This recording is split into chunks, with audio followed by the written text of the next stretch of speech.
I am at Mika's 14th Street property, and as I pulled in the parking lot and started walking the grounds, I noticed the perimeter fence has been ran through by or caused by an accident.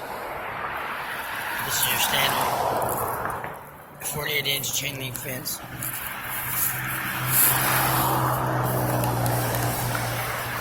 Which I'm qualified and skilled enough to fix, depending on I have the right stuff.